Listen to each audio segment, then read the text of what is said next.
자, 하나님의 신실하심. 한번 우리 제목을 같이 한번 읽어보겠습니다. 시작. 하나님의 신실하심. 오늘 우리가 창세기 26장 본문을 한번 보게 되었는데요. 오늘 본문의 사건은 이삭이 에서와 야곱을 낳기 전에 이루어진 사건으로 지치게 됩니다.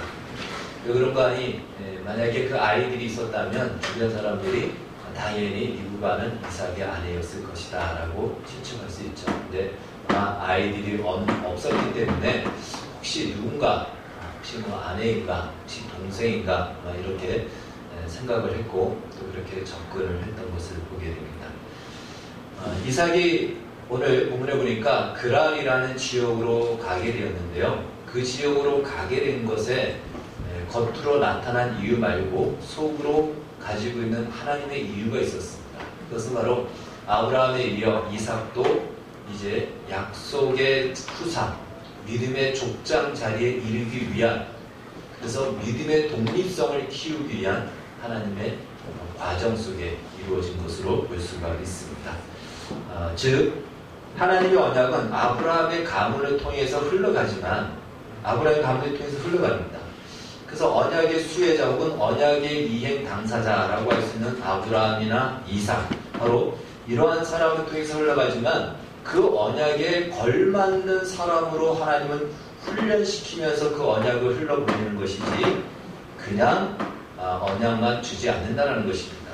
이걸 다른 말로 얘기한다면 하나님께서는 하나님의 백성에게 복을 주십니다. 우리가 소위 이야기하는 축복이라고 하는 것을 주시는데 그 복을 그냥 복만 주시지 않는다는 것이죠. 거기에는 반드시 그 복에 걸맞는 훈련을 통해서 걸맞는 그 그릇으로 하나님이 만드시며 그 복을 진정한 복으로 나타내게 하신다는 것입니다. 그러한 복을 담을 그릇이 안 된 상태에서 축복이라는 것을 받게 된다면 그 복은 오히려 독이 되는 것이죠.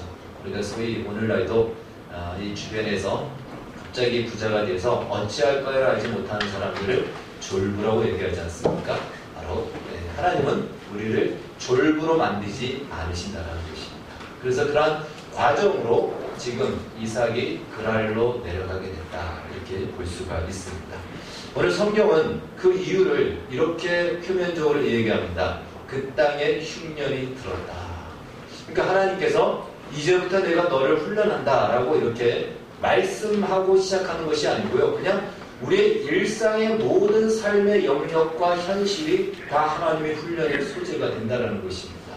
흉년이 들었습니다. 이것은 매우 일상적이고 우리의 현실 속에서 겪는 삶의 어려움이죠. 근데 그것이 겉으로는 그렇지만 하나님께서는 그것이야말로 믿음을 훈련할 수 있는 좋은 기회로 삼으셨다라는 것입니다. 그래서 어디까지 내려가려고 했냐면 애굽까지 내려가려고 했습니다. 애굽은 곡창지대였고 또 나일강이 있어서 아브라함도 이전에 흉년이 들었을 때 애굽까지 내려갔죠. 근데 그 남쪽으로 내려가는 길목 중에 그랄이라는 곳을 지나가는데 이삭이 바로 그랄에 오늘 머물게 된 것입니다. 그리고 하나님께서 그 땅에서 그 그랄이라는 땅에서 하나님이 이삭에게 나타나셔서 말씀하시죠. 애굽으로 내려가지 마라. 이 땅에 머물러라. 이 그랄은요 가나안 지역의 남부 지역인데 역시 가나안 땅에 들어가는 것입니다. 영역상. 그러니까 그랄을 벗어나면 이제 애굽 지역으로 들어가는 말 그대로 경계선에 들어가게 됩니다. 하나님이 말씀하신 거죠. 내려가지 마라. 내 말을 순종하고 이 땅에 머물면 아브라함에게 약속한 그 모든 것들을 너를 통해서 이루어 줄 것이다. 이룰 것이다. 라고 약속을 주십니다. 여러분 이 말씀, 오늘 이삭에게 주시는 하나님의 이 명령과 말씀을 우리는 가볍게 여겨서는 안 된다는 것입니다. 자, 이삭에게 지금 당장 현실적인 문제가 무엇이죠? 흉년이 들어서 지금 이주하고 있는 것입니다. 자기가 살던 곳에서 떠나서 남쪽으로 내려가는 중입니다. 그러니까 이삭의 현실적인 문제는 흉년의 문제를 해결하는 것입니다. 그럼 우리말에도 금강산도 무엇이라고 그럽니까? 식후경이라고 얘기합니다.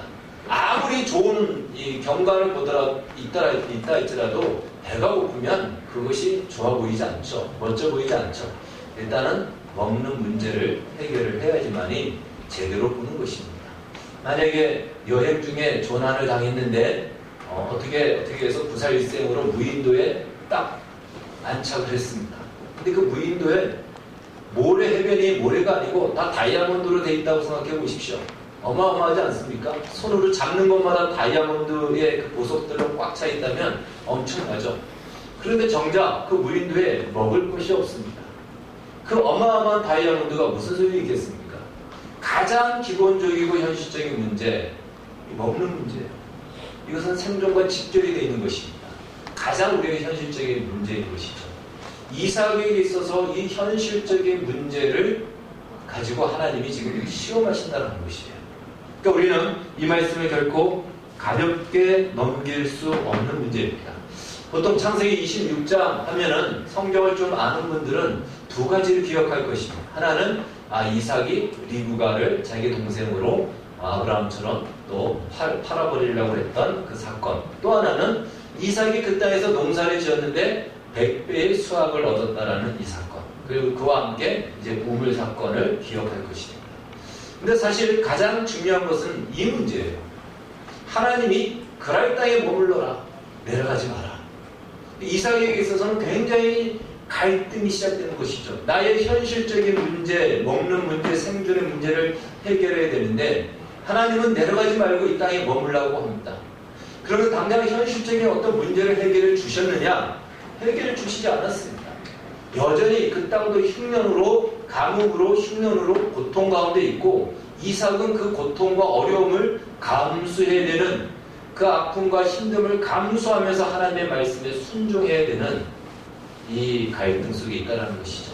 그러니까 이삭은 결국 선택해야 되는 것입니다. 하나님의 말씀대로 그냥 그 말씀, 하나님의 말씀은 약속인데 이 말씀을 믿고 말씀대로 순종하면 그 약속을 이루실 텐데 그 약속을 바라보면서 믿고 기다릴 것이냐, 이곳에 그냥 머물 것이냐, 그러기 위해서는 현실적인 여러 가지의 힘듦과 어려움과 위기를 계속 감내해야 되는 것이고, 아니면 하나님의 말씀을 무시하고 내 손으로 나의 이 어려운 문제를 해결하기 위해서 애국까지 그냥 내려가느냐, 이 둘 중에 하나를 이삭은 선택해야 되는 것입니다. 여러분, 오늘 우리 시대에 가장 현실적인 문제, 크리스찬들이 가장 신앙인답게 살지 못하는 이유가 무엇일까요? 왜 믿음으로 살기를 주저할까요? 우리의 믿음이 우리의 현실에서 영향력 있게 발휘되지 않는 것 같기 때문에 그렇습니다. 믿는 건 믿는 거고 현실은 현실이라고 여기기 때문에 믿음과 현실을 우리는 분리됐다 생각하니까 우리의 현실 속에서 믿음으로 살아내지를 못한다는 것이에요. 왜? 이 믿음이 당장 나의 현실적인 문제를 해결해 주는 데 있어서 아무런 영향력을 발휘하지 못하는 것 같아요. 아무런 힘을 발휘하지 못하는 것 같습니다. 그러니까 신앙은 신앙이고 현실은 현실이야 라는 합리적인 판단을 내리게 되죠. 그래서 현실의 방법으로 우리의 문제를 해결하는 것, 그것이 오늘 많은 크리스찬들의 모습이고, 그러다 보니까 이 세상 속에 정말 믿음의 사람을 보기가 어려운 이 시대에 우리가 살아가고 있습니다. 여러분, 성경은 믿음을 무엇이라 정의하냐면 우리가 잘 알고 있는 히브리서 11장 1절에 보면 믿음은 바라는 것들의 실상이요 보이지 않는 것들의 증거니 선진들이 이로써 증거하였느니라. 믿음은요, 바라보는 것들입니다. 지금 내 눈에 보이는 것이 아니고 바라보는 것들을 믿고 오늘을 사는 겁니다. 무엇을 듣고? 귀로만 듣고. 그래서 믿음은 항상 귀로 시작합니다. 그리스도의 말씀이 우리 귀에 들려지면 그때부터 믿음이 시작되는 것이죠. 그래서 믿음은 보는 것으로 시작하지 않습니다. 듣는 것으로 시작합니다. 하나님의 말씀을 듣고 그 말씀을 마치 보는 것처럼 붙들고 있을 때 그 믿음은 현실이 되는 것이죠. 믿음의 선진들이 그렇게 살았다라고 증거하고 있죠. 히브리서 11장 10절에서 아브라함은 그것을 이렇게 성경은 묘사하고 있습니다. 이는 그가 하나님이 계획하시고 지으실 터가 있는 성을 바랐습니다. 하나님이 장차 이루시고 만드실 하나님의 나라, 하나님의 성읍인, 하나님의 성이 있을 것을 바라보면서 현실은 오늘을 살아냈다는 것입니다. 그것이 아브라함이 보여준 믿음의 실상인 것입니다. 당장 눈에 보이지 않지만 말씀하신 대로 이루실 것을 믿고 지금은 아니지만, 지금은 힘들지만 이 믿음의 자리를 떠나지 않는 것, 이것이 성경 믿음이다라고 이렇게 이야기합니다. 그래서 이삭에게도 이 믿음으로 사는 법을 하나님은 배우게 해야 됐던 것입니다. 아브라함은 그의 평생에 수십 년의 시간을 거쳐서 믿음이 무엇인지를 비로소 아브라함의 인생을 통해서 우리에게 증거하고 있지 않습니까? 근데 이제 이삭이 그 믿음의 훈련을 통과해야 되고 이삭도 믿음을 가져야 됐던 것입니다. 이삭의 현실적인 필요는 양식입니다. 여러분, 우리의 현실적인 필요가 무엇이죠? 경제적인 문제 아니겠습니까? 오늘날 가장 우리가 고민하는 우리의 신앙과 믿음의 이 신앙과 현실의 갈등을 일으키는 것 중에 하나가 바로 경제적인 문제, 그리고 나의 어떤 필요적인 것이 채워지지 않는 이 부분 때문에 우리가 가장 갈등하고 있지 않습니까? 이것이 다른 무엇보다 가장 중요한 우리 인생에 있어서의 문제이기도 합니다. 자, 그러나 바로 이 이삭에게 가장 현실적인 문제였던 양식의 문제, 생존의 문제, 먹는 문제, 오늘 우리에게 가장 현실적인 경제적인 문제 혹은 때때로 질병의 문제일 수도 있습니다. 어쩌면 우리의 나아갈 삶의 어떤 자구책이라고 얘기할 수 있는 그러한 현실적인 것이 보이지 않는 그 상황. 그런데 이것이야말로 하나님께서 이삭을 믿음으로 세우기 위한 좋은 소재로 삼듯이 오늘 우리에게도 이러한 현실이 우리의 믿음을 가장 잘 세울 수 있는 소재로 하나님은 사용하시고 있다라는 이 사실을 기억하시기를 바라겠습니다. 하나님은 아브라함에게 약속하셨던 내용을 똑같이 이삭에게 말씀합니다. 내가 아브라함에게 약속한 대로 너에게도 이 약속을 주겠다. 내 말에 순종하라 라는 것입니다. 그것이 하나님의 말씀입니다. 둘 중에 하나를 선택해야 되는 이삭, 결코 쉽지 않았습니다. 아버지 아브라함을 통해서 하나님에 대해서 이야기를 많이 들었어요. 그러나 그 하나님은 아브라함의 하나님이지 나의 하나님은 아닌 것이에요. 이삭의 하나님은 아닌 것입니다. 여러분, 누구의 하나님은 일전정 나의 하나님은 아니라면 그것은 매우 큰 불행인 것이죠. 아버지로부터 하나님이 어떤 분인지를 이삭은 그동안 많이 배우고 자라왔을 겁니다.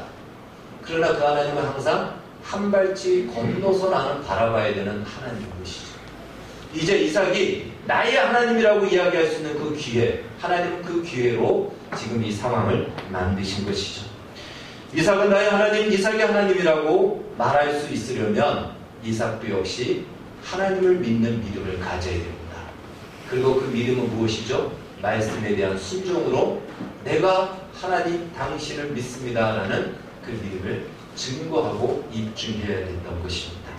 여러분, 오늘날도 마찬가지입니다. 부모님이 하나님을 잘 믿는다고 해서 자녀들이 하나님을 잘 믿지는 않습니다. 꼭 그렇지는 않습니다. 많은 경우가 그럴 가능성이 높지만 꼭 그렇지 않아요. 자녀들은 자녀들대로 또 하나님을 만나야 됩니다. 부모의 신앙이 자녀가 물려받는다는 것은 그 하나님을, 자녀도 하나님을 만났을 때 부모의 신앙을 물려받는 것이지, 부모가 믿는다고 자녀가 자동으로 믿는 경우는 잘 없습니다. 그렇기 때문에 단지 부모가 할 수 있는 것은 무엇이죠? 하나님 중심의 삶을 살아내는 겁니다. 종교적인 영역에서만이 아닌 일상의 삶의 모든 영역에서 하나님 중심의 삶을 살아낼 때 그 삶이 이 자녀에게는 굉장히 큰 충격과 교훈과 삶의 가치를 규정짓는 것입니다. 무엇이 중요한지를 인생 속에서 가르쳐주는 것이고, 그것을 바라봐야 나도 한번 그렇게 살아보겠다라는 믿음을 발휘할 수가 있는 것입니다. 자, 이삭은 하나님의 말씀대로 그랄에 머물기로 결정합니다. 물론 이 힘든 결정이지만 그 결정을 했습니다. 순종하기로 결정했습니다. 그렇다고 현실의 문제가 해결이 되었을까요? 해결되지 않았습니다. 여전히 생존의 위기를 겪어야 됐고, 어쩌면 하루에 3끼 먹던 것을 한 끼만 먹어야 되는 그러한 어려움을 감내해야 됐습니다.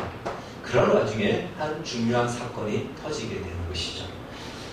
아마 성경에 보면 사라가 절세의 미인이었다면 그의 며느리라고 하는 이삭의 아내 리브가도 굉장한 미인이었던 것 같습니다. 이때 나이도 상당히 나이가 이제 좀 들었을 텐데 불구하고 그 지역 사람들이 리브가를 탐내기 시작합니다. 특별히 그 지역에 좀 유력한 사람이 아마 리브가를 탐내었던 것 같습니다. 그래서 리브가의 이삭에게 물어보죠. 당신과 같이 있는 저 여자는 누구냐? 당신의 아내냐? 아니면 당신의 남의 형제냐? 이삭이 거기서 어떻게 얘기하죠? 거짓말을 하죠.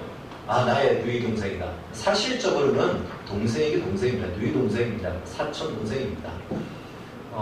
혹시 이런 얘기 어디서 들어봤죠? 우리가 그동안 누구로 통해서 이런 상황이 일어났습니까? 아브라함을 통해서 이런 일이 일어났죠. 똑같이 이삭도 그렇게 하는 것이죠. 그런데 그런 줄 알고 이제 저 리브가와 결혼해야 되겠다, 리브가를 아내로 삼아야 되겠다라고 나름대로 준비를 하고 있었던 것이죠. 그 지역에 유력한 사람이 아비멜렉, 그 지역의 왕인데 왕과 함께 그 일을 하겠다고 아마 준비를 하고 있었던 것 같습니다. 그런데 하루는 아비멜렉이 그 자기의 집 창문을 통해서 이삭이 사는 집을 보게 됩니다. 이 당시에 이제 이 왕의 집은요, 가장 높은 데 있어서 이렇게 다 지켜볼 수 있게끔 그렇게 구조로 지어졌다고 합니다. 그런데 이삭이 리브가를 뼈하는 것을 보게 된 겁니다. 포옹을 한 거예요. 근데 단순히 포옹한 것을 가지고 의심을 할 수는 없죠. 분명히 형제도 얼마든지 포옹할 수 있는데. 그런데 이 원어를 그래서 살펴보니까 상당히 오랜 시간 포옹했다, 이렇게 나옵니다. 그 뜻입니다. 그러니까 그것을 다른 말로 한다면 애무적인 행동을 했다라는 것입니다. 그걸 보는 순간 아비멜렉이 전 남매가 할 수 있는 일이 아니야, 전 부부만이 할 수 있는 일이야. 그래서 이삭을 불러서 물어보죠. 진짜 네 동생이냐 아니면 아내냐, 사실대로 말해라.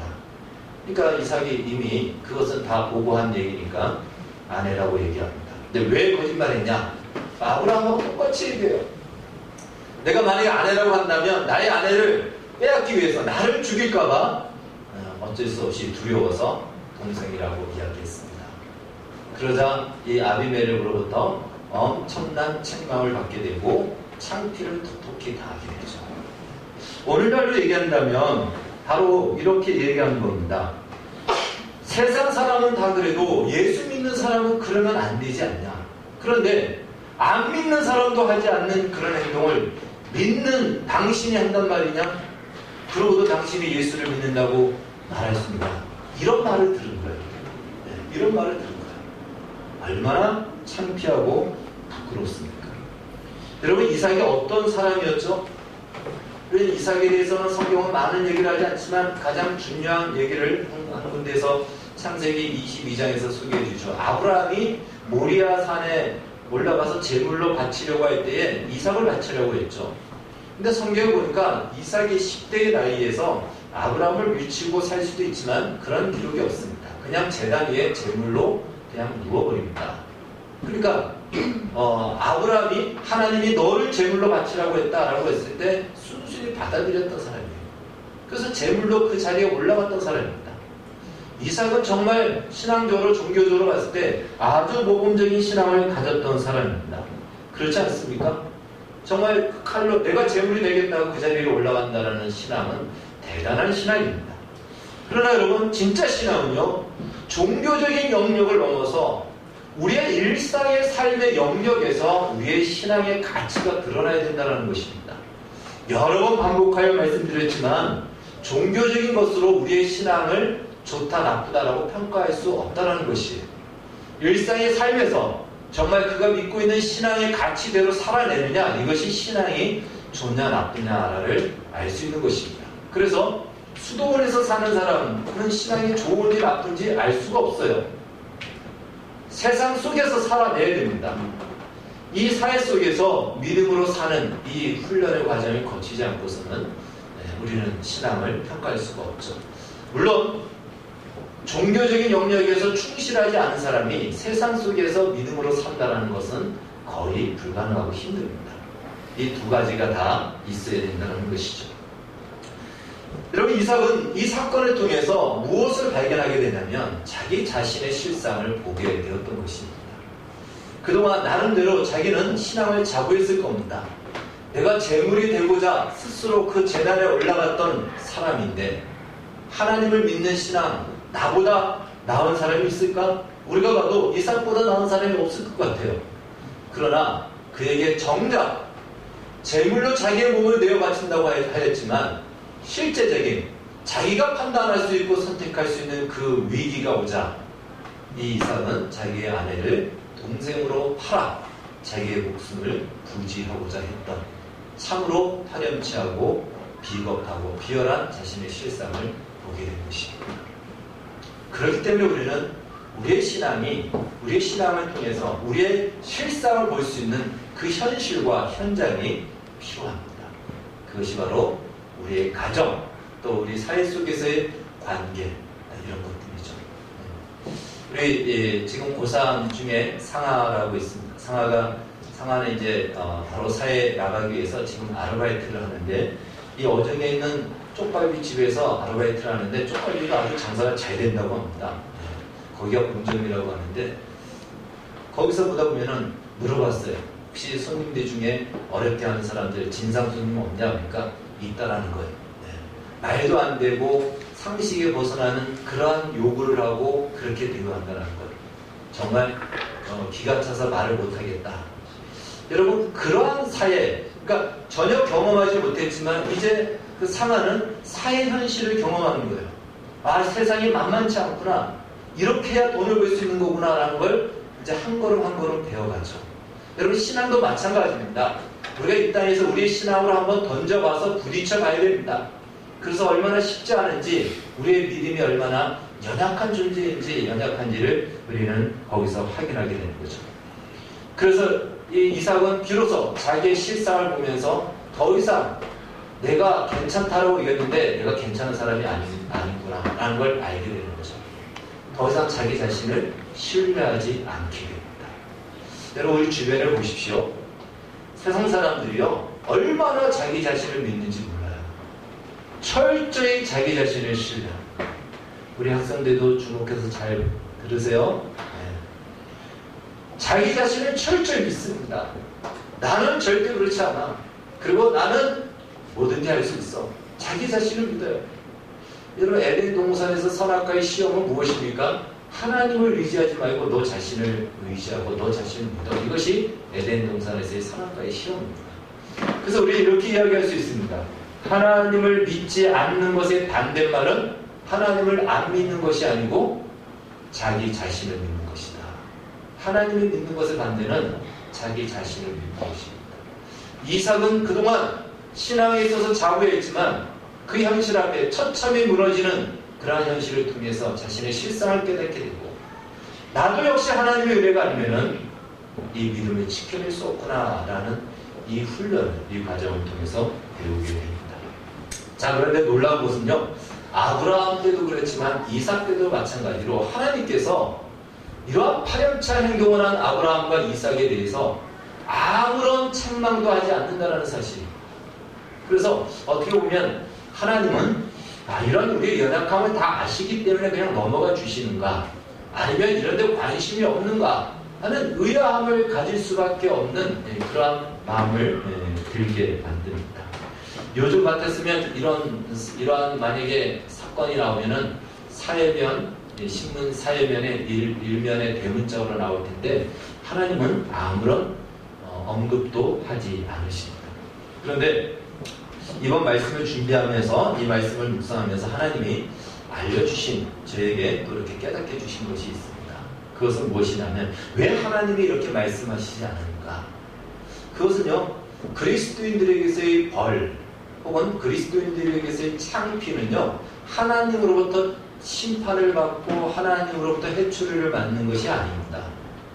그것은 성경에 이미 히브리서에서 말씀하고 있듯이 하나님이 사랑하는 다른 모습의 사랑입니다. 징계는 하나님의 사랑의 다른 모습이죠. 그래서 그것은 벌이 아닙니다. 사랑입니다. 차라리 그러면 나은 것입니다.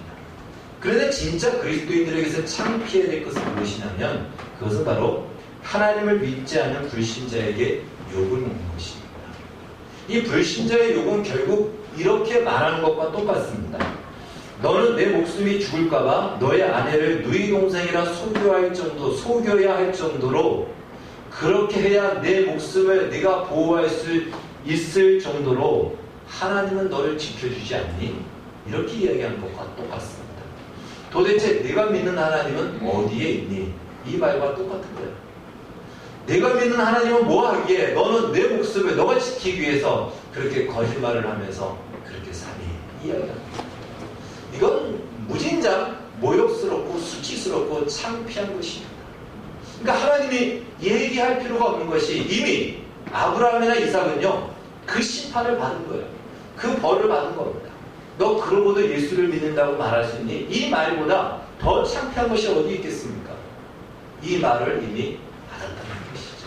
그 말 때문에 사실 하나님도 창피를 당한 것이나 다른 거죠. 이건 마치 이와도 같죠. 정말 나를 위해서 모두를 다 준비해 놓고 계신 부모님이 있는데도 불구하고 이 자녀가 하나님 공부는 안 하고 나가서 신문 팔고 껌 팔고 돈을 벌어오는 겁니다. 그래서 너 왜 부모님이 다 준비했는데 왜 그러냐? 그러니까 난 부모님 믿지 못해. 그래서 내가 돈을 벌어야 돼. 이렇게 말하는 것과 똑같다는 것이죠. 그럼 너의 부모님은 지금 뭐하고 있냐? 이런 말이 당장 나오지 않겠습니까?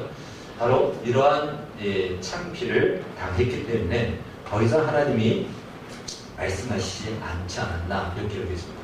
그래서 이 말씀을 통해서 우리가 알아야 될 것은요, 크리스찬들이 자랑해야 될 것이 세상 사람이 자랑할 것과 달라야 된다는 것입니다. 가치가 다르다는 것입니다. 크리스찬들이 부끄러워해야 될 것이 세상 사람들이 부끄러워해야 될 것과 다르다는 것이에요. 그런데도 우리는 세상이 자랑하는 것을 똑같이 자랑하고 세상이 부끄러워하는 것을 똑같이 부끄러워한다는 이것이 우리의 문제라는 것이죠. 가치가 달라야 된다는 것입니다. 자, 이제 오늘 본문에서 가장 중요한 것을 좀 살펴봐야 되는데요. 그것은 무엇이냐면 하나님께서 이삭에게 이러한 약속을 주신 것을 성경을 보니까 마치 아브라함 때문에 이 약속을 주시는 것처럼 말씀을 합니다. 3절 말씀과 5절 말씀을 보게 되면은 아브라함과 약속했기 때문에 그 약속을 지킬 것이다. 아브라함이 내 말에 순종했고 내 말을 잘 들었기 때문에 너에게도 이런 기회를 주는 것이다 라는 것처럼 마치 아브라함 때문에 이삭에게 그 약속이 이어지는 것처럼 설명하고 있다는 것입니다. 그러나 우리가 그동안 아브라함에 대해서 살펴봤듯이 아브라함이 어떤 존재였습니까? 그렇게 믿음이 좋았던 존재였습니까? 그렇지 않았죠. 아브라함 역시 얼마나 많은 실수와 넘어짐과 부끄러움이 있었는지 모릅니다. 그럼에도 불구하고 하나님께서는 오래 참으시고 기다리시고 아브라함을 하나씩 하나씩 가르쳐 주셔서 마침내 믿음의 영웅의 자리, 이삭을 번제로 바치는 자리, 장녀와 결혼을 통해서 철저히 믿음의 가치를 보여주는 믿음의 거장으로서의 그 자리에 하나님이 이르게 하셨다는 것이죠. 그러니까 이 말씀을 우리가 그렇게 이해하며 들어야 되는 것입니다. 이건 다른 말로 무슨 말이냐면 하나님이 아브라함을 통해서 이 약속을 이루셨듯이 이삭 너를 통해서도 내가 넘어지고 내가 부족하고 내가 실수해도 결코 나의 약속은 멈춰지지 않고 포기하지 않고 반드시 내가 너와 언약한 하나님 아브라함과 언약한 그 언약을 이루는 자리까지 이삭 너를 이끌어 갈 것이다 라는 하나님의 의지와 하나님의 결단을 이 성경을 통해서 우리에게 보여주고 있는 것입니다. 그 첫 번째 발걸음이 무엇이죠? 바로 그랄 땅에 흉년이 된 그 땅에 머무르라. 거기에 거주하라. 너의 생각대로 내 문제를 내가 해결하라 하지 말고 하나님을 의지하고 내 말을 믿고 거기에 있으라라는 것입니다. 현실적으로 이삭의 이 문제는 해결되지 않았지만 그래도 그 땅에 머물게 됩니다. 근데 그 중에 못난 모습도 드러나게 되는 것이죠. 그래서 창세기 26장은 두 가지 모습이 다 드러납니다. 믿음의 모습, 순종의 모습도 있고요. 또 하나는 이삭의 못난 모습, 부끄러운 모습이 두 가지가 다 드러났다는 것입니다. 그런데 여기에 대해 하나님은 어떻게 반응하셨는가? 이제 12절 말씀 우리 한번 같이 한번 읽겠습니다. 12절 말씀 시작. 이삭이 그 땅에서 농사하여 그의 100배나 얻었고 여호와께서 복을 주심으로. 어느 정도로 복을 주셨냐면 그 이하에 보면은 창대하고 왕성하여 마침내 거부가 되고 양과 소가 떼를 이루고 그것을 관리하는 사람들이 힘이 많아서 그 땅에 사는 현지인들이 시기하고 위기를 느낄 정도로 이삭은 엄청난 부자가 되고 거부가 되는 이것으로 하나님이 반응하시고 역사하신 것을 보게 됩니다. 성경의 100배라는 말은요, 문자적으로 100배라는 의미는 아닙니다. 그 고대 시대 사람들은요, 셀 수 없이 많을 때 100천이라고 이렇게 얘기합니다. 그러니까 엄청나게 많은 수확을 얻었다라는 것을 이렇게 이야기하는 것이죠. 자, 그러면 하나님께서 이렇게 복을 주신 거예요. 복을 주신 것. 무엇 때문에 복을 주셨는가? 못난 모습이 드러났는데도 이 복을 주신단 말인가? 두 가지가 다 적용된다라고 볼 수 있습니다.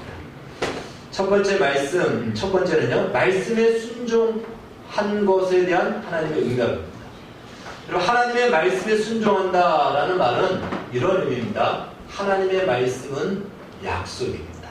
따라해 봅시다. 하나님의 말씀은 언약이다. 언약입니다. 그래서 우리가 성경을 구약 성경, 신약 성경이라고 그러죠. 구약이라는 것은 옛날, 옛구자의 이 약속입니다. 옛날 약속, 신약은 새로운 약속이에요. 언약입니다. 영어로 커버넌트예요. 그러니까 우리가 예수를 믿는다, 하나님을 믿는다라는 것은요, 하나님의 말씀을 믿는다라는 것이고, 그 말은 다른 말로 하나님의 약속을 믿는다라는 것이에요. 믿음이란 그 말씀을 믿는 것이 믿음인 것입니다. 말씀을 통해서 그분을, 그의 존재와 그의 행하심을 우리가 믿는 것, 이것이 믿음이라는 것이죠.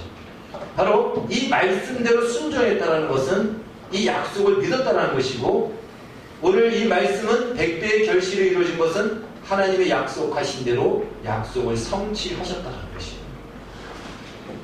하나님이 오늘 우리에게 요구하는 것도 바로 이것입니다. 하나님의 말씀을 믿고 살으라는 거예요. 믿는 믿음의 자리에 서라는 것입니다. 당장 눈앞에 보이는 것이 없고 또 만져지는 것이 없을지라도 그 약속을 믿고 믿음의 자리를 떠나지 말라. 이것이 오늘 우리 시대의 믿음의 훈련이요, 믿음의 과정인 것입니다. 여러분, 그 말씀을 하신 분이 어떤 분입니까? 하나님이십니다. 히브리서 6장에 보면 하나님에 대해서 이렇게 소개합니다. 그분이 하실 수 없는 것이 있는데 하나님이 하실 수 없는 것이 있어요. 무엇이냐면 거짓말이다. 히브리서 6장에 이렇게 증거합니다. 하나님은 말씀하신 대로 반드시 이루시고 성취하시고 약속을 지키시는 분이시다라는 것입니다. 어떻게 그 약속을 이루셨죠? 우리는 아브라함을 통해서 충분히 그것을 보았습니다. 천지를 창조하시고 지금도 온 천지 모든 만물을 통치하시는 하나님, 그분이 하시지 못할 일이 무엇이 있겠습니까? 그의 약속을 믿는 믿음의 자리에 서야 된다는 것입니다. 이삭에게 100배의 결실을 주셨다라는 것은요, 그냥 문자적으로 100배라는 물질적인 것을 주셨다라는 것보다도 하나님의 약속의 내용이 얼마나 풍성한지를 보여주는 거예요. 그 약속의 내용이 어마어마하다는 것이죠. 우리가 생각하는 것보다도 훨씬 더 상상할 수 없을 정도로 풍성하고 충만한 것, 그것이 바로 100배의 결실을 말하고 있는 것입니다. 뿐만 아니라 하나님께서 하나님의 백성, 우리를 향하여 가지신 목적이 얼마나 풍성한지도 말해주는 겁니다. 내가 너희를 향하여 가지고 있는 목적과 계획은 이러한 풍성한 응답과 풍성한 이 준비를 가지고 약속한 것이다. 너희를 향한 나의 계획은 위대하고 풍성하다, 충만하다. 그것을 말씀해 주고 있습니다. 자, 그런데 이삭이 농사를 지었다라고 했습니다. 농사 지으려면 어느 정도 시간이 걸리죠? 1년의 시간이 걸리죠. 1년 동안 이삭은요, 그 어려움을 감수해야 됐습니다. 계속 위기를 겪고 어떤 식량의 위기를 겪으면서 1년 동안 그냥 기다려야 됩니다. 과연 1년 뒤에 어느 정도 싹이 나고 곡식이 맺혀질까? 기약 없고 그냥 어떻게 예측할 수가 없어요. 그런데 하나님께서는 정말 예상과 달리 100배의 계시를 주신 거죠. 그렇기 때문에 당장 우리가 믿음으로 산다고 결단했다 할지라도 시간이 필요할 수도 있다는 것입니다. 이삭에게는 1년이지만 어쩌면 우리에게는 10년일 수도 있고 평생일 수도 있습니다. 그러나 반드시 하나님은 그 약속하신 것을 우리의 생각보다도 우리의 상상보다도 훨씬 풍성하게 응답하신다라는 이 사실입니다. 이 믿음을 가지시기를 바라겠습니다. 또 하나 기억해야 될 것은요, 하나님의 이삭의 못난 모습에도 불구하고 그 못난 모습대로 갚으시지 않으시는 하나님이라는 사실입니다. 오히려 가장 못나고 부족할 때 가장 큰 선물을 주셨습니다. 여러분, 이 창세기 20장 아브라함의 가장 못난 모습이 드러난 사건이 있죠. 그것은 무엇이냐면 자기 아내 사례를 두 번째 또 팔아먹는 사건입니다. 근데 그것도 어디서? 그랄이라는 이 땅에서. 이삭도 똑같이 그 땅이에요. 하나님이 가장 이 치욕스러운 아브라함의 모습을 가졌을 때에, 밑바닥이 드러났을 때 하나님이 가장 큰 선물을 주셨죠. 바로 이어서 이삭을 주십니다. 이삭을 출생케 하십니다. 마찬가지로 이삭의 가장 치욕스러운 모습, 못난 모습이 드러났을 때 하나님은 가장 큰 선물을 주신 겁니다. 100배의 결실을 주셨고, 남들이 감히 정말 흉내도 낼 수 없을 만큼의 엄청난 거부가 되게 하시는 이 일을 통해서 가장 밑바닥일 때 가장 큰 선물을 주시는, 시편 103편에 기록한 대로 우리의 악을 악으로 갚지 아니하시고 선으로 우리의 악을 갚으시는 하나님. 로마서 5장 8절에서 말씀하고 있듯이 우리가 아직 죄인 되었을 때에 하나님께서는 그의 아들을 십자가에 죽게 하심으로 우리를 향한 자기의 사랑을 확증하셨다라고 말씀합니다. 바로 그 하나님을 만나고 그 하나님의 신실하심을 경험하게 되는 사건인 것입니다. 그러므로 이제 이삭의 100배의 결실은 마침내 하나님께서 하나님의 백성들을 결국은 복되게 하신다라는 이 약속의 결론을 우리에게 보여주고 있습니다. 우리의 못나고 부족함에도 불구하고 그 자리로 하나님은 이끌어 가시겠다라는 하나님의 강한 의지가 표명된 사건이 오늘 본문의 사건인 것입니다. 이미 우리는 십자가를 통해서 우리가 가장 못났을 때 가장 큰 선물인 예수 그리스도를 받았습니다. 영원한 생명을 얻었고 믿음을 받았고 천국을 얻었고 우리를 도우시는 성령을 받았습니다. 여러분, 우리가 무엇이 부족할까요? 하나님이 부족하다면 더 주셨을 겁니다. 그럼에도 불구하고 우리는 여전히 이 현실 앞에 가면 우리의 믿음은 저 주머니 밑에 숨겨놓고 현실 앞에 현실의 방법으로 살려고 하는 것이죠. 이런 경우에 믿음의 모양은 가지고 있지만 믿음의 능력은 경험하지 못합니다. 여러분, 우리 안에 있는 믿음을 발휘하십시오. 하나님의 약속을 믿고 우리가 처해져 있는 현실이 어떠할지라도 하나님을 기대하고 그 말씀, 믿음의 자리를 지키고 신뢰하고 하나님을 의지하여 우리가 가지고 있는 믿음이 얼마나 위대하고 우리의 생각보다도 더 놀라운 능력과 풍성함으로 나타나는지, 이를 통하여 믿음은 바라는 것들의 증거요 보이지 않는 것들의 모든 징조임을 세상 가운데 증거하는 여러분과 제가 되기를 주의 이름으로 축원합니다. 기도하겠습니다. 하나님 감사합니다. 하나님의 신실하심을 믿습니다. 하나님을 신뢰할 만한 분입니다. 거짓말을 하지 않으시는 분입니다. 하나님의 약속의 말씀 붙들고 끝까지 믿음의 자리를 지켜 우리가 믿는 하나님이 얼마나 위대하시고 풍성하시고 놀라운지를 세상 가운데 증거하는 우리의 인생 되게 하여 주시옵소서. 예수님의 이름으로 기도하옵나이다.